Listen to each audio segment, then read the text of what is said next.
Hey y'all, this is Mark G, abolitionist on the air with you at KEXU 96.1 FM LP Revolution Radio, where we explore the connection between imperial war and incarceration. I don't limit myself to being a prison abolitionist because there are more structures and institutions that I seek to abolish than just incarceration. For example, white supremacy and racism, two different things. Male supremacy and patriarchy, two different things. Class supremacy and wage oppression, two different things. And imperial war. Yes, imperial war is an institution of the American empire.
cannot function without coltan.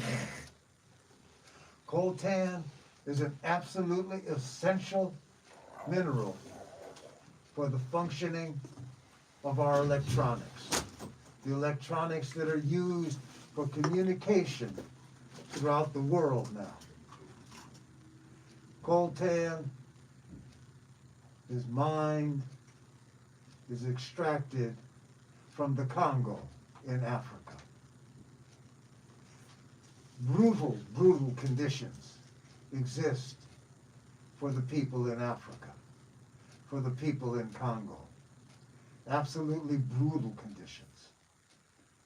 There are some large mining corporations that use machinery to extract the coltan. And these are huge open pit mines, like big holes in the ground, that are absolutely enormous, covering acres and acres and acres of land. But a large majority of the coltan is dug by hand by individual Congolese people. And then they take their baskets or bags of the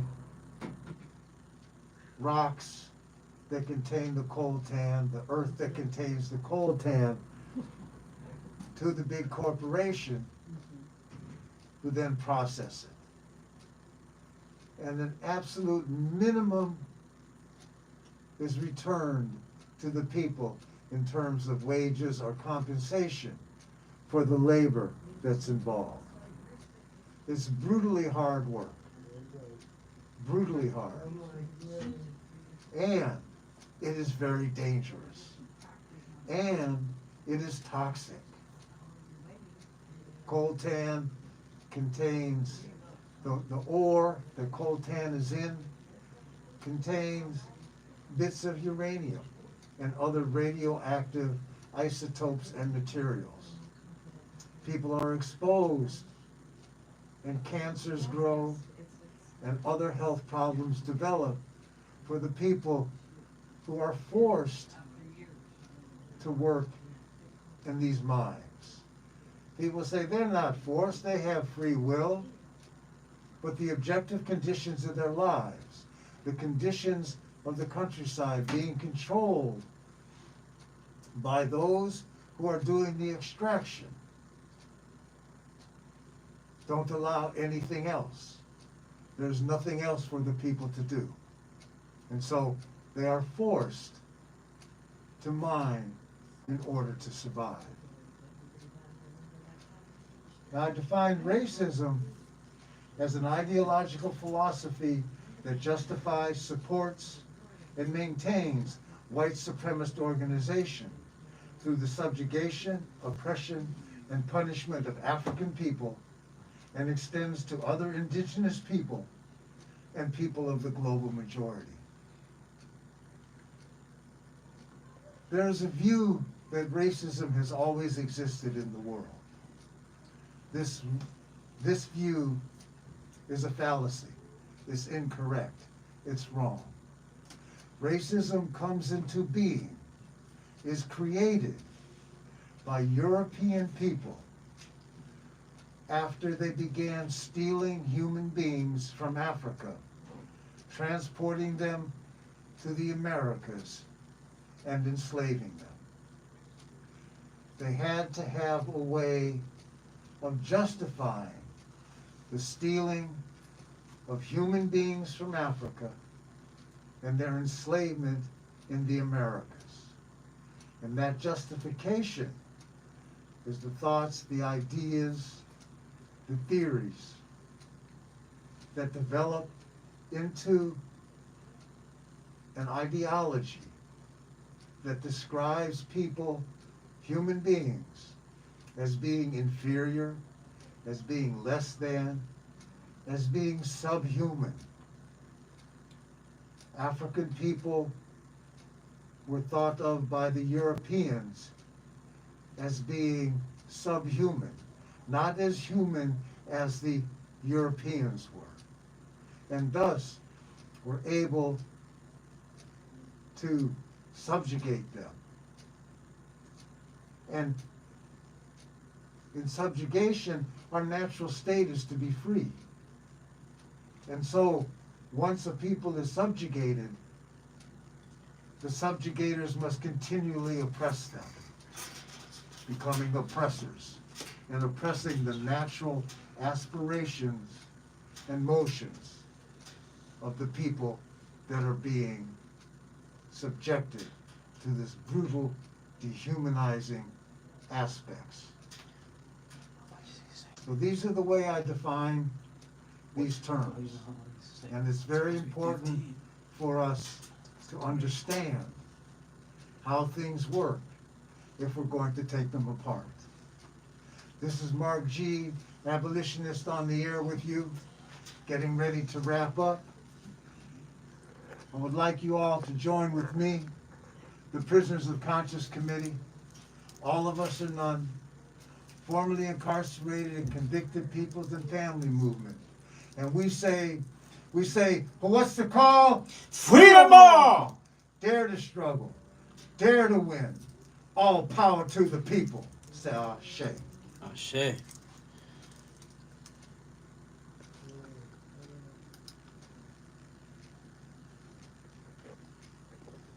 Okay. But, Mark.